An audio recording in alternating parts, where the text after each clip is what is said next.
그 면접, 이 면접에 있어서도 체질적으로 면접을 잘 보는 사람은 사실 없어요. 지금 제 앞에 앉아 계신 5분이 되게 멀쩡한 표정으로 실제 면접장에서 면접을 볼 거라는 기대도 없어요. 이렇게 멀쩡하게 볼 줄 알았다면 우린 진작에 더 일찍 지금 하시는 일들을 더 진행할 수 있었겠죠? 어찌됐건 내가 체질적으로 면접에 좀 맞지 않는 걸 타파하고자 오늘의 이 특강을 준비했습니다. 간단하게 면접 때 꼭 해주셔야 될 것과 생각해야 될 것, 그리고 하면 좀 안 좋은 것들 위주로 한번 이야기를 나눠보도록 할게요. 일단 누구나 할 만한 얘기를 가급적 지향하고자 노력하겠습니다. 보시면 아시겠지만 사람이 그렇게 생각보다 말을 잘할 거라는 기대감은 없는 건 사실입니다. 하지만 이야기를 듣다 보면 굉장히 요즘 말로 뼈를 때린다. 참 생각보다 전달력이 딜리버리가 나쁘지 않네.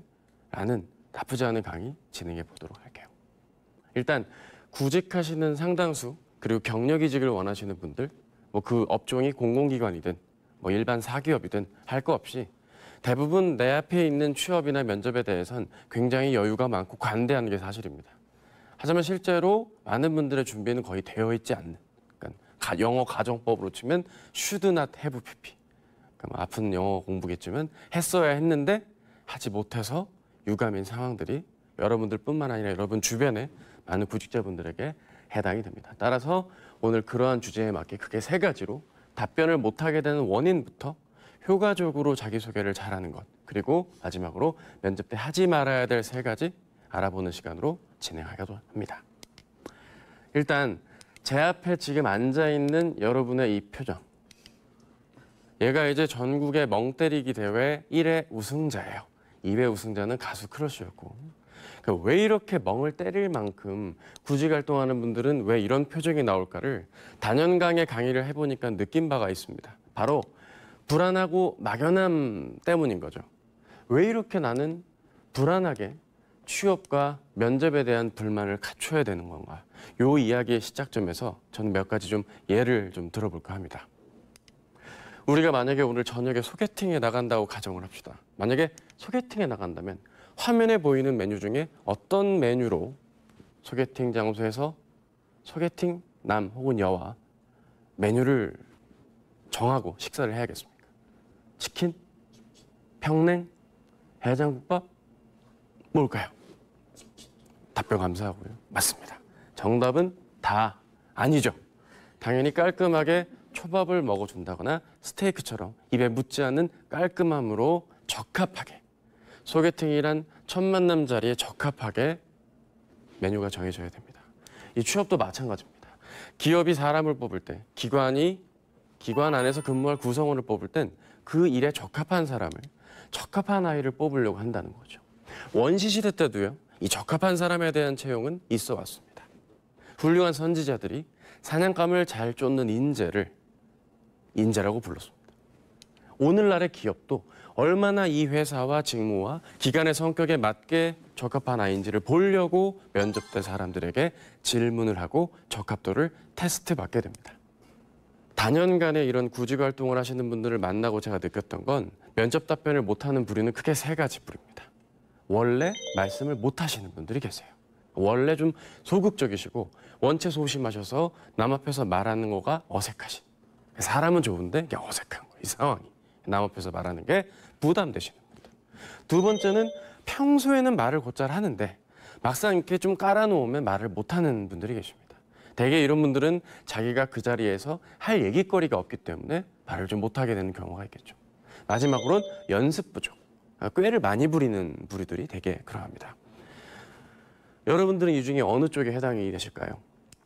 일단 우리가 이러한 3가지 타입의 아쉬운 점들을 극복하기 위해선 크게 2가지로 분류를 해봐야 됩니다. 면접에 있어서 나에 대한 정리가 얼마만큼 돼 있고 면접 전형에 대한 이해가 얼마만큼 돼 있나. 이게 오늘 이야기의 첫 번째 시작점이 될 것 같습니다. 일단 나에 대한 이해에 대해서 먼저 말씀을 드리자면 내가 뭐가 약점인지를 좀 알아야 됩니다. 좀 아까 말씀드렸던 부류 중에 원래 말을 아예 못했던 분들은, 그런 분들은 스피치 학원 같은 데 다니셔서 복식 호흡부터 새로 배우셔야 됩니다. 이러면서 말하는 법 익히고 아이 컨택하고 이런 노력들 해야겠죠. 마찬가지입니다. 근데 그러지 못한 분들께서는 면접 답변 내용에 대한 할 얘기거리가 그렇게 많지 않기 때문에 생각보다 그렇게 썩 전달이 좋지 못합니다. 지금 각자 속해 있는 곳에서 각자 맡으신 역할들이 있다면 그 역할에 대해 누가 질문할 때 당연히 하실 말씀들이 충분하겠죠. 2시간 앞에 세워놓고 말하라고 하면 말 못할 분 아무도 없을 겁니다. 저도 취업에 대한 얘기를 하나님께 이렇게 서서 편하게 이야기할 수 있지, 저보고 만약에 부동산 대책에 대해 논하라든지 블랙시트에 대해 얘기해라, 모릅니다. 저 그쪽 잘 몰라요. 그러니까 내가 알 수 있는 영역에 대한 탄탄한 내용 정리가 선행이 될 때 비로소 면접 답변에 있어서 안정적으로 여러분들 지금 앉아 계신 것 같은 멀쩡한 표정으로 정상적으로 전달을 할 수가 있는 겁니다. 그러려면 좀 더 딥하게 들어가서 간단하게 이 직무는 어떤 직무다, 이 직업은 어떤 직업이고 어떠한 마인드를 갖추고 역량을 갖춘 사람이 일을 해야 된다는 걸 알면 알수록, 준비를 하면 할수록 할 얘기거리가 풍부해지면서 면접이 자연스러워지고 면접관이 부담을 안 느끼게 되겠죠. 또 하나는 답변을 전달하는 면 자체가 좀 부족하신 분들이 계십니다. 그러니까 행동이 좀 어색하시다든지, 문 열 때부터 어색해요. 문을 열 때부터 들어올 때도 문을 열고 인사를 하는데 막 엄한 데다 인사를 하고, 문을 막 어설프게 닫다가 넘어지기도 하고, 앉을 때 남자분들 쩍벌, 다리를 벌린다든지 뭐 이런 행태들이 굉장히 좀 이 상황에 맞지 않는 좀 어색한 모습을 부여하기 때문에 면접 때 결과가 좋지 못한다는 것입니다. 시선 처리도 마찬가지입니다. 대부분 긴장이 되면 사람이 아이 컨택을 못하게 되죠. 저도 지금 여러분들의 눈을 보고 있는 게 아니라 저는 지금 긴장되니까 여러분들의 코나 인중을 보면서 이야기를 하고 있거든요. 하지만 마치 내 눈을 보고 말하는 듯한 효과로 대화하고 있는 거 아니겠습니까? 조금이라도 면접 상황에 입각해서 내가 언어적으로든 비언어적으로든 좀 내가 적응력이 있고 이 자리에 맞는 사람임을 보여주시는 것도 굉장히 중요하겠다는 말씀을 드립니다.